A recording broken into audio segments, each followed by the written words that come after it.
이스라엘 백성들의 그 사회 속에서 아주 특별한 제도를 오늘 성경이 소개하고 있는데, 그 특별한 제도가 뭐냐면 도피성의 제도예요. 도피성. 이 도피성 제도는 실수로 살인한 자나 정당한 재판을 받기 위해서 생명을 보존하고 은닉할 수 있는 장소를 하나님이 특별히 제공해 주신 거예요. 그러니까 부당한 죽음을 명쾌하기 위해서 생명 존중의 법에 근거해서 하나님은 도피성 제도라는 제도를 만드셔서 거기에 실수로 부지 중에 살인한 사람이 있으면 그것으로 피할 수 있도록 그렇게 하신 거죠. 이 제도가 왜 만들어졌는지 그 사회적인 배경을 조금 보면 우리가 좀 이해할 수 있을 것 같아요. 그 당시 히브리 사회는 그 고엘이라는 제도가 있어요. 고엘. 고엘이 뭐냐면 구속자라는 뜻인데, 이것이 억울하게 살해당한 자를 대신해서 가까이 있는 친족이 보복을 할 수 있는 제도예요. 가장 가까운 사람이 그 일들을 처리해야 되는 거죠. 형제 중에 누가 죽으면 가장 가까운 형제 중에 한 명이 반드시 똑같이 죽임을 당하게 되거든. 죽일 수 있는 그런 제도예요. 억울하게 살해당한 자를 가까운 친족이라고 해서 피해 보복을 할 수 있는 이 제도, 좋은지 안 좋은지는 잘 모르겠습니다만 이런 고엘 제도가 이스라엘 백성 안에 깊이 자리 잡고 있었던 거예요. 또 이스라엘에는 계대 결혼이라는 것이 있죠. 형제가 후사 없이 죽으면 가까운 형제나 친족이 후사를 대신 이어주는 그런 풍습이에요. 그러니까 형수가 죽으면 동생이 형수와 결혼할 수 있게 되는 그런 제도란 말이에요. 아무튼 이 고엘 제도는 이 법 질서가 확립되기 전에 있었던 어쩌면 부당한 일들일 수 있고, 그리고 합리적이 않은 그런 일들일 수 있어요. 이런 일들을 통해서 부당하게 살인하는 일들이 또다시 벌어지게 되었다는 거예요. 누가 죽게 되면 가까운 사람이 아주 활개를 치면서 자기가 무슨 복수를 하듯이 함부로 사람들을 이렇게 죽여가게 됐다는 거예요. 실수든 아니든 간에 그 모든 그 제도로 하여금 정당화시켜내는 그런 일들이 계속 반복되게 됩니다. 하나님께서는 이것을 아시고 이렇게 도피성 제도를 통해서 어떤 일이 생겼을 때, 억울한 일이 있을 때, 또 실수로 사람을 죽이거나 그런 일들이 있을 때는 그 도피성으로 피할 수 있도록 하신 거예요. 이 도피성으로 피하여서 복수의 이런 사례를 피하고 그곳에 있으면서 정당한 재판을 받을 수 있도록 하신 것, 이것이 하나님의 마음이고 하나님의 계획이시고 하나님이 뜻하신 일들이에요. 몇 개를 세워놓으셨냐면 이스라엘에 6개의 성읍을 세워놓으셨어요. 도피성을. 그 도피성을 누가 관리하냐면 레위인들이 관리를 해요. 각자 흩어져서 자기에게 받았던 이런 분깃들 그 안에서 도피성을 만들어 놓으시고 그것을 레위인들 통해서 관리하게 하신 거예요.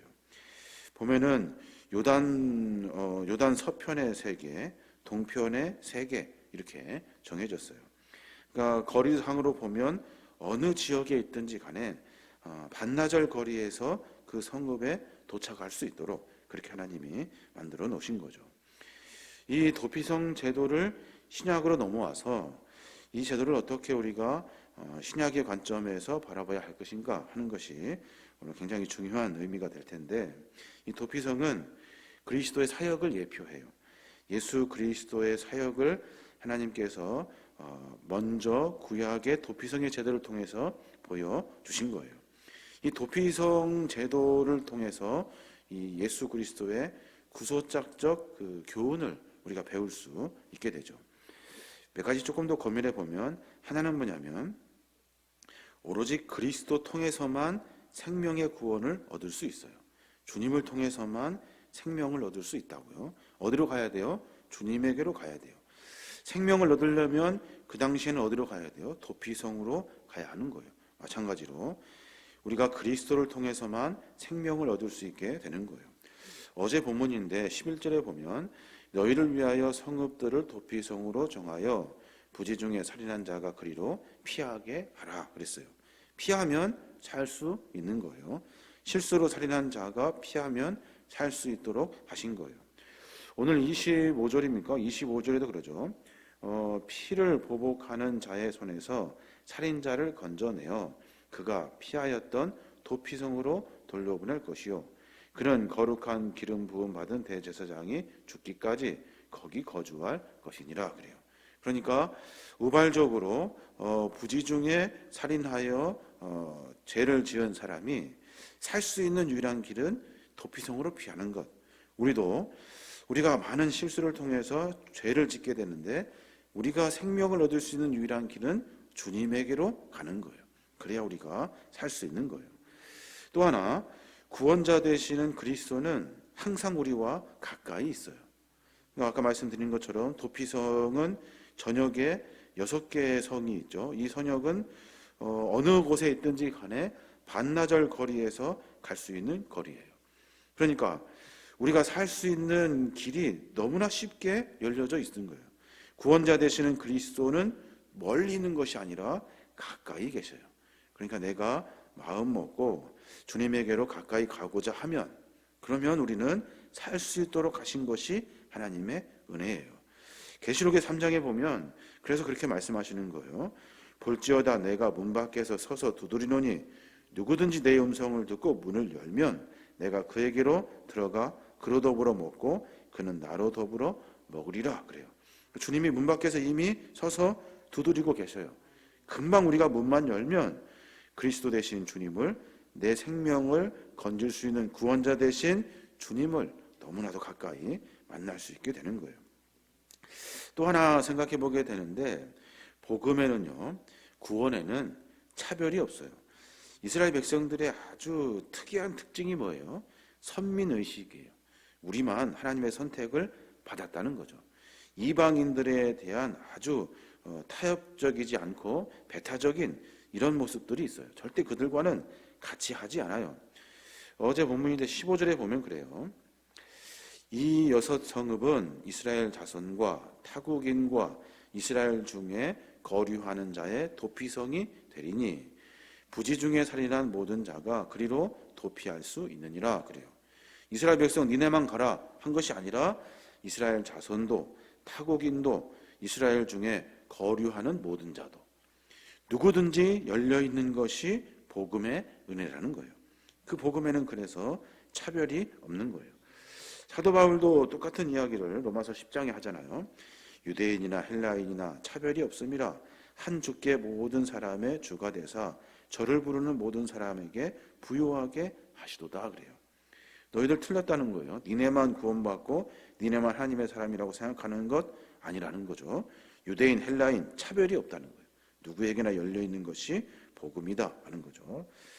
또 하나 생각해 보면 구속의 은총을 악용하는 사람이 있어요. 악용하는 사람. 그 사람을 하나님은 절대로 용서하지 아니하셔요. 오늘 보니까 여러 일들이 있습니다만은 하나님께서 고의로 악의로 살인한 사람들의 그 보복을 피하기 위해 도피성을 만들었지만 일부러 죽여가지고 일부러 작전을 짜가지고 살해하는 사람들이 있다고요. 그 사람들은 절대로 용서하지 말라고 분명히 말씀하고 계셔요. 16절에 나와 있죠. 어제의 본문인데 16절 보면 만일 철 연장으로 사람을 쳐 죽이면 그는 살인자니 그 살인자를 반드시 죽일 것이요. 또 보면 죽일 만한 돌을 손에 들고 사람을 쳐 죽이면 이는 살인자니 그 살인자는 반드시 죽일 것이요. 18절에도 나무 연장을 손에 들고 사람을 쳐 죽이면 그는 살인자니 그 살인자는 반드시 죽일 것이니 작전을 짜고 그리고 내가 도피성으로 피하면 되지 하면서 죽이는 사람들이 있다는 거예요. 작전을 짜고 계획하고 은밀하게 연장을 가지고 아주 준비해서 죽이는 사람들, 이 사람들을 하나님께서는 내버려 두지 아니하시고 반드시 죽이라고 명령하고 계셔요. 그러니까 우리가 우발적으로 실수로 죄 가운데 있게 돼 있어요. 사람은 실수할 수 있으니까요. 그때 살 수 있는 길이 도피성이지 내가 마음대로 살인을 범하고 피할 수 있는 곳이 아니라는 거예요. 하나님의 은혜도 마찬가지죠. 구속의 은혜를 악용해가지고 막 실컷 세상에 살다가 하나님의 은혜는 영원하시고 하나님의 은혜는 크시고 넓으셔서 다 용서하셔, 이런 생각을 가지고 죄를 의도적으로 반복한다면 하나님의 용서를 받을 수 없게 되는 거예요. 하나님의 용서는 삶을 바꾸는 결단과도 연결되어 있어요. 나를 용서하신 하나님은 내 삶을 바꾸시길 원하시고 용서받은 나 역시도 그 삶을 바꿔야 하는 것이 용서받은 자의 그 약속이에요. 그 약속을 하나님이 지키게 하신 거죠. 주의 긍휼을 그래서 외면하는 사람들은 결국에는 사망하게 되어 있어요. 죽는다는 거죠. 26절에 그래요. 그러나 살인자가 어느 때든지 그 피하였던 도피성 지경에 밖에 나가면 피를 보복하는 자가 도피성 지경에 밖에서 그 살인자를 만나 죽일지라도 피 흘린 죄가 없나니 그래요. 자, 우리가 하나님의 은혜를 만나서 도피성으로 피했어요. 예수 그리스도 안에 들어왔어요. 그런데 그 긍휼의 은혜를 외면하는 사람이 있어요. 이제 세상에 나가볼까? 용서도 받았고 이제 해결된 것 같은데 주님 안에서가 아니라 자기 생각과 뜻대로 그리스도 밖으로 나가요. 그러면 어떻게 된다는 거예요? 도피석 바깥으로 나간 사람과 똑같이 복수를 만나게 되고 죽음을 만나게 된다는 거예요. 피하였던 도피성 지경 밖에 나가면 너 죽는다 말씀하고 계시는 거예요. 우리도 마찬가지죠. 우리가 하나님께서 우리에게 은혜 주셔서 찾아와 주셔서 우리의 삶 가운데 은혜를 베풀어 주셨어요. 그래서 우리가 살 수 있는 거죠. 죽을 수밖에 없는 우리가, 죄인인 우리가 하나님의 구속의 은혜로 용서받고 생명을 부지하고 주 안에 살고 있는 거예요. 거기 밖에 나가면 우리는 살 수 있는 길이 없어요. 도피성 바깥으로 나가면 죽을 수밖에 없어요. 주의 긍휼의 사랑 밖에 떠나면 살 수가 없는 거예요. 이게 하나님의 약속이라는 거예요. 사제의 은총을 입었지만 계속해서 도피성에 있어야, 하나님의 은혜 안에 머물러 있어야 우리가 살 수 있게 되는 거예요. 하나님이 그래서 그 안에 있도록 하신 거예요. 빌립보서 2장 12절에 보면 그래서 우리의 하루하루가 구원의 하루라는 것을 분명히 알아야 돼요. 내가 한 번 구원받고 나 구원받아서 멋대로 사는 것이 아니에요. 하루하루가 구원의 하루를 이루어야 돼요. 빌립보서 2장 12절에 보면 항상 복종하여 두렵고 떨림으로 너희 구원을 이루라 그랬어요. 항상 그리스도께 복종하고 두렵고 떨리는 마음으로. 무엇이 두려워요? 내가 죄간에 다시 설까봐. 무엇이 떨려요? 내가 죽을까봐. 혹 내가 다시 또 죄 가운데 있어서 하나님의 진노 안에 설까봐 두렵고 떨리는 마음으로 하루하루의 삶을 살아서 구원을 이루어내라고 분명히 말하고 있는 겁니다.